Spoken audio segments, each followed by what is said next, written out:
La plupart de nos dirigeants africains ne sont pas libres.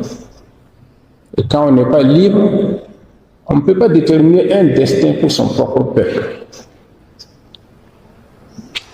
En Afrique actuellement, et plus particulièrement en Afrique francophone, nous avons beaucoup de chefs d'État qui reçoivent toujours des instructions de Paris, de Londres ou de Washington avant de prendre une décision quelconque. Et je peux vous dire que maintenant il se passe quelque chose de nouveau en Afrique. Parce que les trois pays, le Mali, le Burkina Faso et le Niger, qui ont constitué une alliance le 16 septembre 2023, ont, à partir du 6 juillet 2024, constitué une confédération d'États.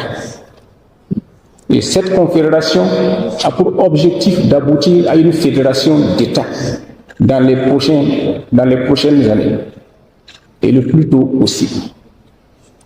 Et je peux vous dire que cette marche est irréversible.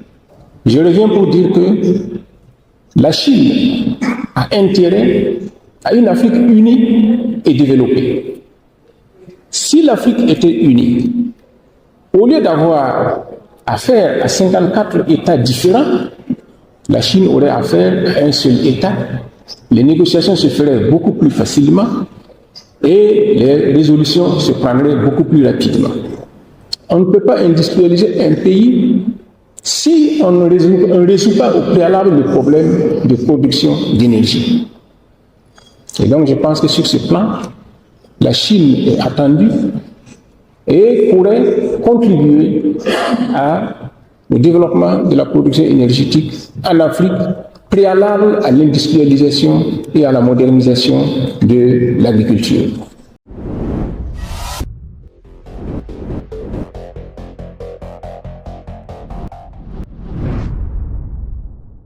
Il faut dire que, actuellement, l'économie du Burkina Faso est basée sur trois piliers. Premièrement, il y a la production minière.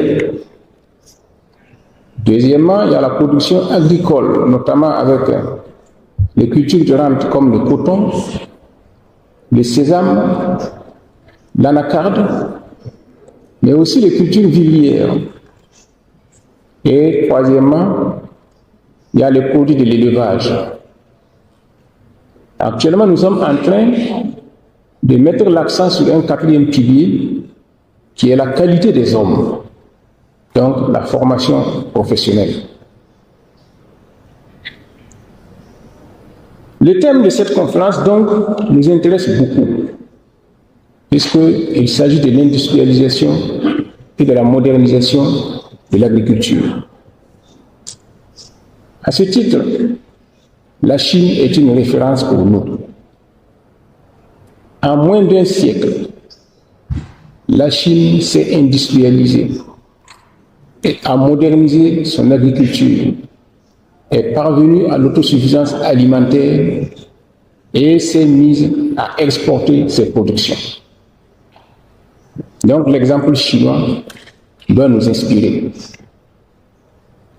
Mais la Chine a réussi cette prouesse à cause de l'étendue de son territoire, du grand nombre de sa population et de son unité. Et surtout l'unité politique, dans la volonté d'agir. Malheureusement, c'est ce qui manque actuellement en Afrique. Parce que pour impulser une politique donnée, pour tenir ses décisions, il faut la volonté politique. Et pour avoir une volonté politique, il faut être libre. Celui qui n'est pas libre n'a pas de volonté en soi. Or, la plupart de nos dirigeants africains ne sont pas libres. Et quand on n'est pas libre, on ne peut pas déterminer un destin pour son propre peuple. En Afrique actuellement, et plus particulièrement en Afrique francophone, Nous avons beaucoup de chefs d'État qui reçoivent toujours des instructions de Paris, de Londres ou de Washington avant de prendre une décision quelconque. Nous avons des chefs d'État qui préfèrent s'allier à Paris ou à Washington pour combattre leurs propres frères africains. Dans un tel contexte, construire un ensemble intégré de développement et d'industrialisation est difficile. Pour ce qui concerne mon pays, le Burkina Faso, nous avons remarqué qu'en Afrique de l'Ouest, la coopération entre États était difficile, dans la mesure où d'autres chefs d'État reçoivent des instructions ailleurs pour les exécuter contre même d'autres pays d'Afrique de l'Ouest. Ce constat nous a amenés, de concert avec le Mali et le Niger, à quitter l'organisation sous-régionale qui est la communauté économique des États de l'Afrique de l'Ouest. Et je peux vous dire que maintenant il se passe quelque chose de nouveau en Afrique. Parce que les trois pays, le Mali, le Burkina Faso et le Niger, qui ont constitué une alliance le 16 septembre 2023, ont, à partir du 6 juillet 2024, constitué une confédération d'États. Et cette confédération a pour objectif d'aboutir à une fédération d'États dans les prochaines années, et le plus tôt possible. Et je peux vous dire que cette marche est irréversible.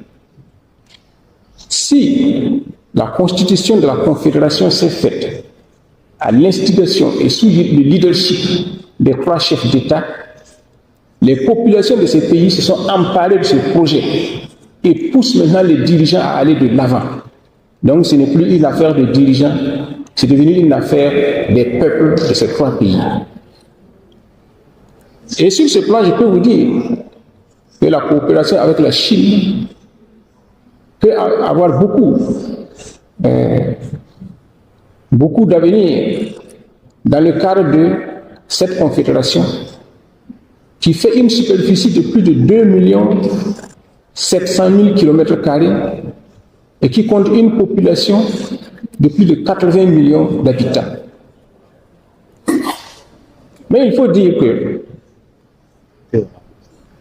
la modernisation de l'agriculture et l'industrialisation nécessitent des préalables. Et ce préalable, c'est quoi? C'est l'énergie, la production énergétique, qui est le maillon faible de nos pays. Par exemple, chez moi, au Burkina Faso, pendant les périodes de chaleur, les pics de chaleur, on est obligé de procéder à des régulations énergétiques par des coupures de courant afin de pouvoir donner satisfaction à tout le monde parce que la production énergétique n'est pas suffisante. On ne peut pas industrialiser un pays si on ne résout pas au préalable le problème de production d'énergie.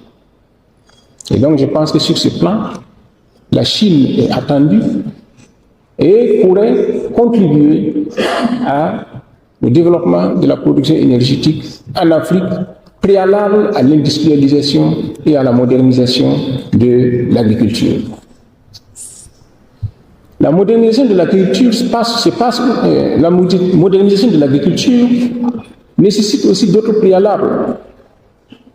Il faut des infrastructures routières, ferroviaires, pour les échanges de ces produits industriels et agricoles. Et sur ce plan, au Burkina Faso, nous avons mis en place une industrie de production de rails pour faciliter la construction de chemins de fer. Et là-bas aussi, nous attendons la contribution et l'expertise chinoise pour leur réalisation prochaine. Au-delà du pays, nous avons en projet la construction de chemins de fer qui relierait la capitale du Ghana, Accra, à la capitale du Burkina Faso, Ouagadougou. Donc c'est pour vous dire que les projets ne manquent pas et tout cela est nécessaire parce que si on fait une industrialisation et on modernise une agriculture sans prévoir les conditions d'écoulement, il y aura un étouffement et ça va se rejaillir sur la production industrielle et sur la production agricole. Mais ce n'est pas suffisant. Il faut aussi prendre soin des hommes qui seront les artisans de cette industrialisation et de cette production agricole. Donc la formation est nécessaire et aussi la santé des hommes est nécessaire.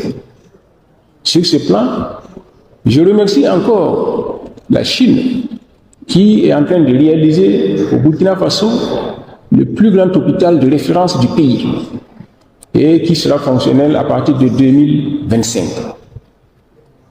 Et donc, c'est pour vous dire que nous ne devons pas voir l'industrialisation et la modernisation de l'agriculture de façon isolée, mais dans un ensemble, pour qu'il n'y ait pas de goulot d'étranglement dans le processus. Cela dit, je reviens pour dire que la Chine a intérêt à une Afrique unie et développée. Si l'Afrique était unie, au lieu d'avoir affaire à 54 États différents, la Chine aurait affaire à un seul État. Les négociations se feraient beaucoup plus facilement et les résolutions se prendraient beaucoup plus rapidement. En outre, si l'Afrique se développe, les Africains auront plus de pouvoir d'achat, pourront beaucoup plus commercer avec la Chine et les échanges se multiplieront. Donc, nos intérêts sont partagés. Autant l'Afrique a besoin de la Chine pour se développer, autant la Chine a besoin de l'Afrique pour se développer également, parce que avec les échanges, ça produit, n'est-ce pas, un effet de stimulation. Alors donc maintenant, Messieurs les chefs d'État et de gouvernement, c'est pour vous dire que les perspectives dépendent de nous et dépendent d'abord d'une volonté et d'une volonté politique. Donc, je souhaiterais que nous examinions cela avec attention et que nous prenions en compte que nous devons d'abord et avant tout nous libérer de toutes les tutelles, nous orienter vers nous-mêmes afin que tout développement harmonieux et soutenable puisse se faire. Je vous remercie. Pour ceux qui ne me connaissent pas, je suis le coach Emmanuel l'agronome. Je suis un agronome, je suis technicien supérieur. Je fais l'élevage du poulet, de la production jusqu'à la commercialisation. Je ne fais pas n'importe quel poulet, je fais la race hybride. Quand je parle de la race hybride, c'est le poulet local amélioré. Et le poulet local amélioré vous permet quand même d'obtenir des poussins, d'engraisser vos poussins, de fabriquer votre aliment. Si vous maîtrisez la nutrition animale, il faut maîtriser ça pour réduire le coût de production. Vous n'êtes pas sans savoir également, les amis, que l'alimentation représente 80% des dépenses. Oui, l'alimentation, c'est 80% des dépenses. Donc, si vous maîtrisez la fabrication d'aliments, vous obtenez vos poussins, vous maîtrisez la commercialisation aussi. Je parle souvent de la commercialisation. Il ne faut pas se lancer dans le poulet pour se lancer dans le poulet. Il faut maîtriser la commercialisation. Il faut transformer le poulet. Il faut maîtriser le marketing de communication, le marketing de vente et le marketing de produits. Il faut améliorer le produit. Les amis, les gens aujourd'hui, ils achètent l'esthétique. Ils achètent l'esthétique. Donc, améliorer le produit. Si vous êtes intéressé par nos produits, nos formations, le numéro est devant vous. Et une fois encore,